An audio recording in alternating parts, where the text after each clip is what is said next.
Good morning everyone, কেমন আছো সবাই? আমার নতুন চ্যানেলে সবাইকে ওয়েলকাম এবং অনেক ভালোবাসা। তো আজকে হচ্ছে বুধবার আর এখন বাজে সকাল 6টা। তো ঘুম থেকে উঠে সোজা চলে এসেছি লঙ্কা খেতে, তো গাছগুলো দেখতে, কেননা একটু আগে গরু এসেছিল, তো গরুটাকে তাড়াতে এসেছিলাম। আর এই সুন্দর সকালে একটু ঘুরতে ভালো লাগছে, চারিদিক কুয়াশা কুয়াশা ভাব আর ঠান্ডা বাতাস, তার সঙ্গে পাখির কোলোডাক, খুব সুন্দর। তো চলো সকালে। তো এখানে সোজা আমি লেগে পড়েছি সকালের কাজে। তো কোমর বেঁধে কাজটা করতে হবে, কোমর তো নেই আর কোমর কি বলবো, তো যা আছে সেটা নিয়ে কাজ শুরু করে দিয়েছি। আর এদিকে দেখো আমাদের গাছে প্রচণ্ড আম পড়েছে।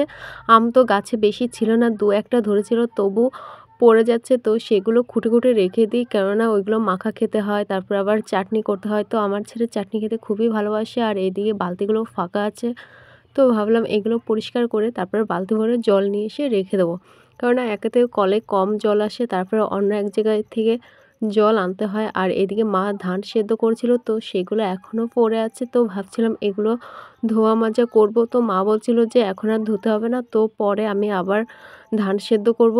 তো সেজন্য আমি একটু পরিষ্কার করে রেখে দিয়েছিলাম, তো আজ বা কালকে একটু ধান সেদ্ধ করবে। আর এদিকে দেখো আমি গোবর দিয়ে লেপে দিচ্ছিলাম, কেননা এইগুলো আমাদের মধ্যে লেপতে হয়, আর লেপলে না খুবই ভালো হয়। আর এদিকে আমি জল আনতে চলে গেছি, তো জল ছিল কম, তো জলের উপরে একটু নোংরা পড়েছিল, তো সেটা একটু ধুয়ে তারপর আবার জল বসিয়ে দিচ্ছিলাম, কেননা এই জল দিয়ে আবার থালা বাসন ধুতে হবে, জামা কাপড়, মানে সমস্ত কাজ, শুধু খাওয়া বাদে। তো এই জল আগে আমরা ব্যবহার করতাম, মানে খাওয়ার জন্য ব্যবহার করতাম, তো এখন আর করি না, কেননা প্রচণ্ড পরিমাণে পোকা বেরোয়। আর এই জলটা না খাওয়া যায় না, কেউই খায় না, ওই জন্য বাদ দিয়ে দিয়েছি। আর জলটা একটু এনেই খাই আর কি। তো একটু তাড়াহুড়ো করছিলাম। তো এখানে বসে গেছি আমি রান্না করতে, কেননা ভাত হবে, তারপরে তরকারি রান্না করতে হবে। আর আমার না একটু কষ্টই হচ্ছিল, কেননা এই সব জ্বালানি দিয়ে আমার জাল দেওয়ার কোনো অভ্যাস নেই, সবসময় আমি গ্যাসই ব্যবহার করতাম, কিন্তু কি করব, কষ্ট করলে কোনো কিছু করার নেই, তো করতেই হবে। তো আমরা যাবো এখন কাঁঠাল আনতে। কাঁঠাল মানে কাঁঠালের এঁচোড় রান্না হবে। তো অনেক দিন কাঁঠালের এঁচোড় রান্না করা হয় না, তো ভাত তো হচ্ছে, তো চলো। তো এখানে আমি নাচতে নাচতে সোজা চলে যাচ্ছিলাম কাঁঠাল গাছের গোড়ায় কাঁঠাল কাটতে, কেননা সব জিনিস কাটতে আমার ভালো লাগে, যেমন নারকেল বলো, কাঁঠাল বলো, তারপর পেঁপে বলো, মাঠের কোনো সবজি উঠলে সব কিছুই আমার মনে হয় কি যে আমি আগে কাটি।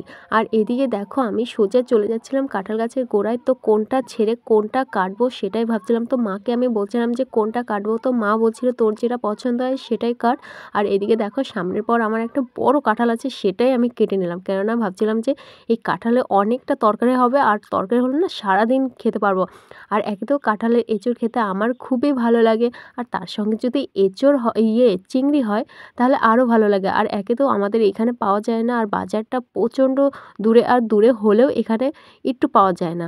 তো আমি সোজা চলে যাচ্ছিলাম বাড়ির দিকে, আর বাড়িতে উঠে দেখি ছেলে উঠে গেছে, তো ছেলেকে নিয়ে সোজা চলে যাচ্ছিলাম একটু ব্রাশ করাতে, কেননা আমি না করলে ছেলেও করবে না। আর আমি আগে থেকে ব্রাশ করিনি, কেননা ছেলের সঙ্গে ব্রাশ করতে হবে, শুধু ব্রাশ না, স্নান করা বলো, খাওয়া দাওয়া বলো, তারপর জামা কাপড় পরা বলো, আমাকে দেখবে তবে আমার ছেলে করবে।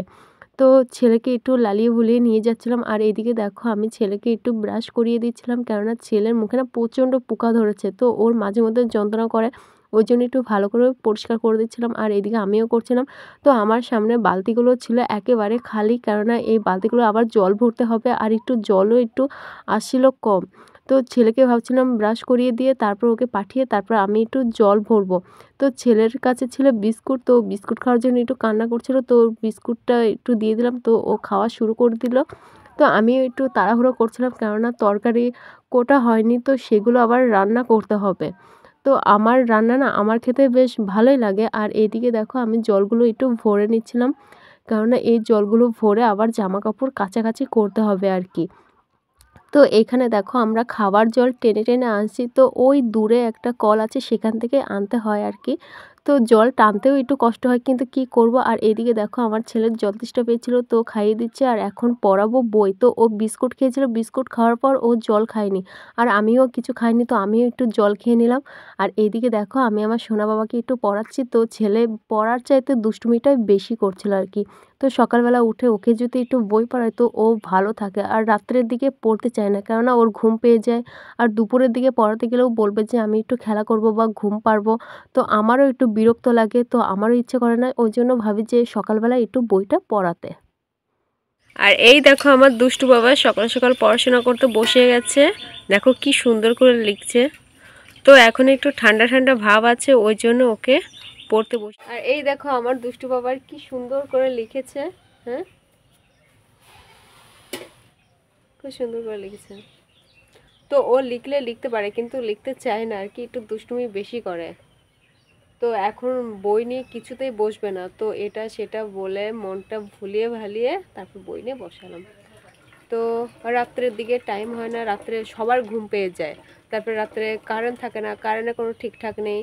তারপর প্রচণ্ড গরম পড়ে, কেউ আর বই নিয়ে বসতে চায় না, সবাই ভাবে যে আমি একটু ঘুমিয়ে পড়ি বা ঠান্ডা বাতাস খাই, এখানে ওখানে যাই, এই আর কি। আর দুপুর দিকে তো হয় না, দুপুর দিকে ঘুমিয়ে পড়ে আর প্রচণ্ড রোদ ছাড়ে, তখন আর কি করব, ওই ঘুমিয়ে পড়তে হয়। আর বইও পড়তে চায় না, তো সকাল টাইমে একটু পড়ালে ও বেশ ভালো পড়তে চায় আর কি।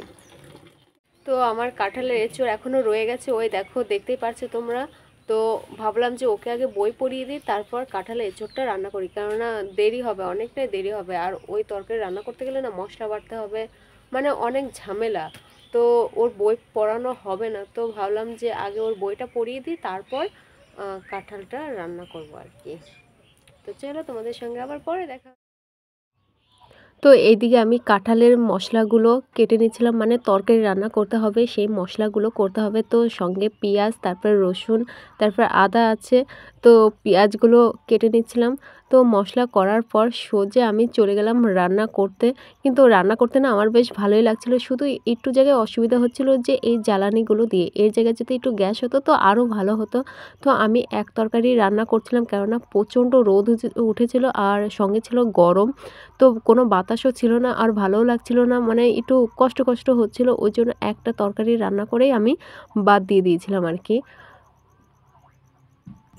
তো এখন বাজে সন্ধ্যা 6টা, আর এদিকে দেখো আমি বসে গেছি ফুচকা নিয়ে। তো অনেক দিন পর ফুচকা খাওয়ার ইচ্ছা হলো, তো আমাদের বাড়ির পাশ দিয়ে ফুচকার গাড়ি যাচ্ছিল, তো দেখে পরে আর থাকতে পারলাম না, সোজা চলে গেলাম ফুচকার কাছে। তো ওইখান থেকে এনে এখানে খাবো। তো এখানে বেশি টাকা না, মাত্র 10 টাকা। তো ছেলে আর আমি খাবো, আর বাড়ির তো কেউ খায় না, কেউ পছন্দ করে না, আর সবসময় তো ফুচকা আসে না। তো ওই ধরো 2-3 মাস পর একদিন, তো ওই জন্য ঢপঢপ করে ছুটে চলে গিয়ে একেবারে সোজা নিয়ে চলে এসি। এখন পেট ভরে খেয়ে নেবো। পেট তো ভরবে না, শুধু ওই জিভটাই ভরবে আর কি। তো যাই হোক, আমাদের এখন রান্নাবান্না হয়নি, তো রান্নার জন্য ডিম এনেছে, দেখি ডিমটা রান্না করতে পারে কিনা। তো চলো তোমাদের সঙ্গে আবার পরে দেখা হচ্ছে। তো এখানে আমাদের রান্নাবান্নার জিনিস পাল্টে গিয়ে সোজা রুটি হচ্ছিল। তো এখন বাজে রাত 8টা, আর এদিকে দেখো আমাদের খাওয়া দাওয়া কমপ্লিট। তো আমি আর ছেলে সোজা ঘরে চলে এসেছি, আর আমাদের রান্নায় ছিল জল রুটি, আর সন্ধ্যার দিকে তো আমরা ফুচকা খেয়েছিলাম, মানে 10 টাকার ফুচকা কিনে সবাই মিলে ভাগ করে খেয়েছিলাম, তো অর্ধেক পেট ভরে গেছে। তো রুটি খেয়ে একবারে ফুল পেট ভরে গেছে। তো মায়ের এখনও রান্না সরি খাওয়া দাওয়া কমপ্লিট করা হয়নি, তো মা একটু পরে খাবে। তো আর কি বলবো। তো যাই হোক, আজকের মতন এই পর্যন্ত থাক, আর বেশি কথা বলতে পারছি না, কেননা আমার মাথায় প্রচণ্ড যন্ত্রণা করছে। আর এই দেখো মাথার উপরে জল জল টাইপের, তো তেল নিয়েছি একটু আগে, তো প্রচণ্ড মাথা যন্ত্রণা করছে, ওর জন্য আর কিছু বলতে পারছি না। তো যাই হোক, আজকের মতন এই পর্যন্তই থাক, তোমাদের সঙ্গে আবার দেখা হচ্ছে নতুন একটি ভিডিও নিয়ে। ততক্ষণে তোমরা ভালো থাকবে, সুস্থ থাকবে এবং সাবধানে থাকবে। আর আমার ভিডিও যদি ভালো লেগে থাকে তো অবশ্যই লাইক, কমেন্ট, শেয়ার এবং সাবস্ক্রাইব করতে একেবারে ভুলবে না। তো চলো।